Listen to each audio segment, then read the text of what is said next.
Hey everyone, welcome back to your nerdy show. I'm your host, Spoiler Master. Today we're diving into the latest episode of Yellowjackets Season 3, Episode 4. This one might not be as action-packed as some of the earlier episodes, but trust me, it's still full of jaw-dropping moments that have us questioning everything. From the shocking developments in the Coach Ben trial to some disturbing twists involving the core group, let's break it all down. We begin this episode with the aftermath of Coach Scott's survival and the girls' decision to put him on trial. It's been building for a while, and now we get to see it all unfold. After the fire that destroyed their cabin, the girls are left divided, and the question remains: did Coach start the fire? Was it intentional or just a tragic accident? The tension is high, and the stakes couldn't be higher.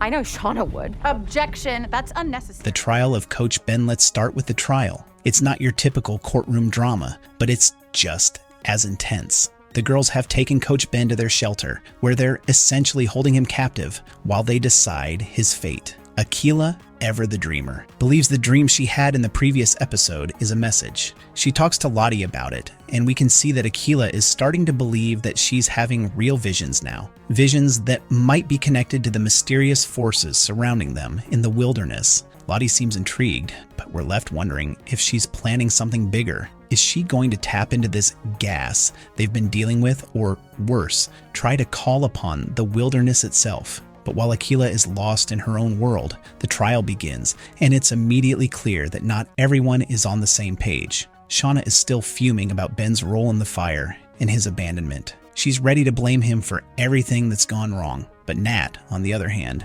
believes Coach deserves a fair chance. She pushes for a trial, hoping to find the truth, even if it means digging into some uncomfortable details. Misty, as always, is willing to step in and help, but not without a little manipulation of her own. She's a master at reading people and creating narratives, so she agrees to defend Ben in the trial, but not before giving him a sudden slap across the face. It's an odd move, but Misty's strategy is clear. She wants to provoke a real reaction from him, and Ben, in his panic, denies having anything to do with the fire. It's a moment that feels raw and honest, but also full of desperation. Misty's line of questioning is sharp, and she makes a compelling case. She reminds the girls of how Coach saved Mari's life when she fell into a hole. If he wanted to harm them, he had plenty of opportunities before, but instead, he helped them survive. She also brings up Shauna's jealousy and how it might have clouded her judgment when it came to leadership roles. Could it be that Shauna's own resentment toward Nat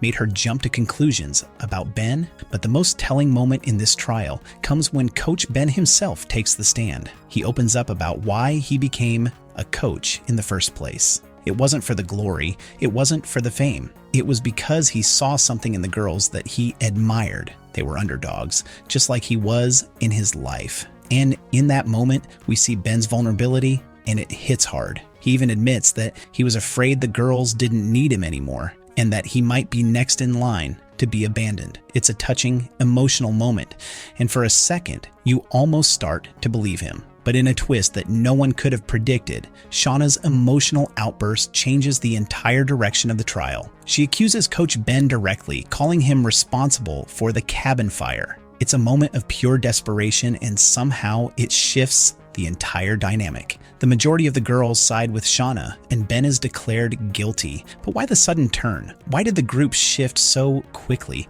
It's hard to say for sure, but there's something eerie about how everyone turns on him. Is it a result of shared paranoia? Is it the darkness calling the shots again? Or is it just the desperate need for someone to blame? Whatever it is, Ben's fate is sealed, and it doesn't look good for him.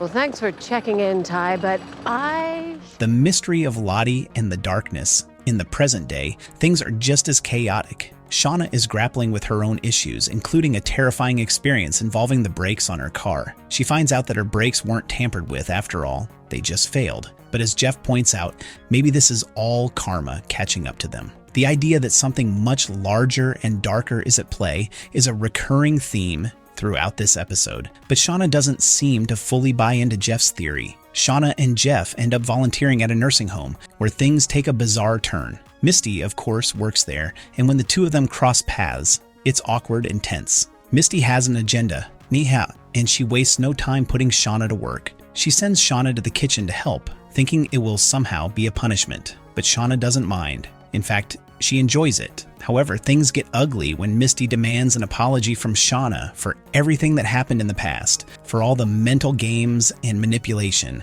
Shauna naturally refuses. She can't see what she needs to apologize for, and this just fuels Misty's frustrations. In her imagination, we see Misty briefly entertain the idea of stabbing Shauna, an unsettling thought. But in the end, she walks away, leaving Shauna to stew in her thoughts. Stupidest thing we have ever done. Yeah, sure. If nothing happens, no one sees it, then... Van and Ty's experiment. Meanwhile, Van and Ty are on their own journey, trying to uncover more about the darkness that's been haunting them. They conduct a little experiment, leaving a Queen of Hearts in the street and watching as people avoid it, until one man finally picks it up and takes it home. Van and Ty follow him to his door, but when they arrive, the door is ajar. Ty sees it as a sign, but Van hesitates. She doesn't want to get wrapped up in whatever dark forces are at play. In the end, she chooses to back away from the situation, and Ty respects her decision. But things take a dark turn later on. Van, still grappling with her cancer and the memories of their time in the wilderness, begins to shake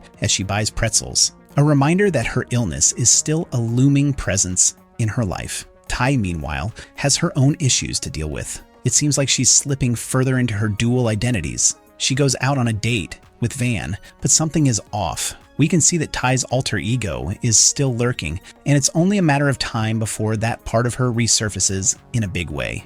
I have a lot to apologize for.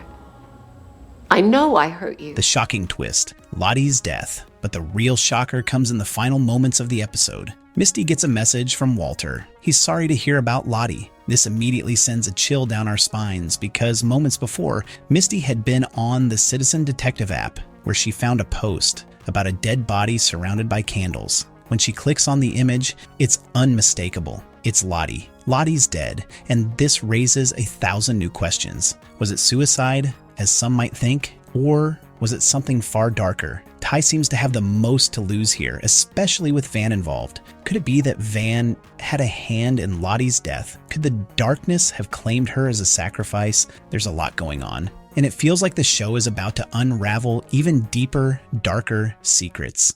After I died, did you finally turn into the person you always wanted? Our nerdy thoughts.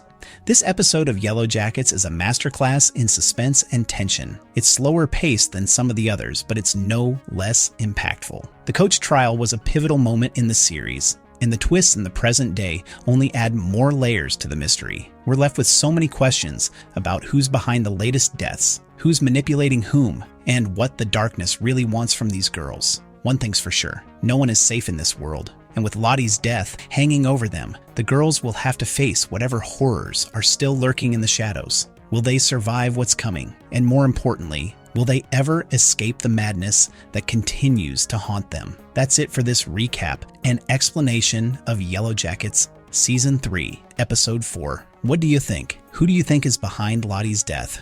And where do you see this story heading next? Drop your thoughts in the comments below. And don't forget to like and subscribe for more content like this. We'll be back next week with more analysis and theories, so stay tuned. We find you. Coach Scott guilty. No, what the heck, I'll laugh anyway.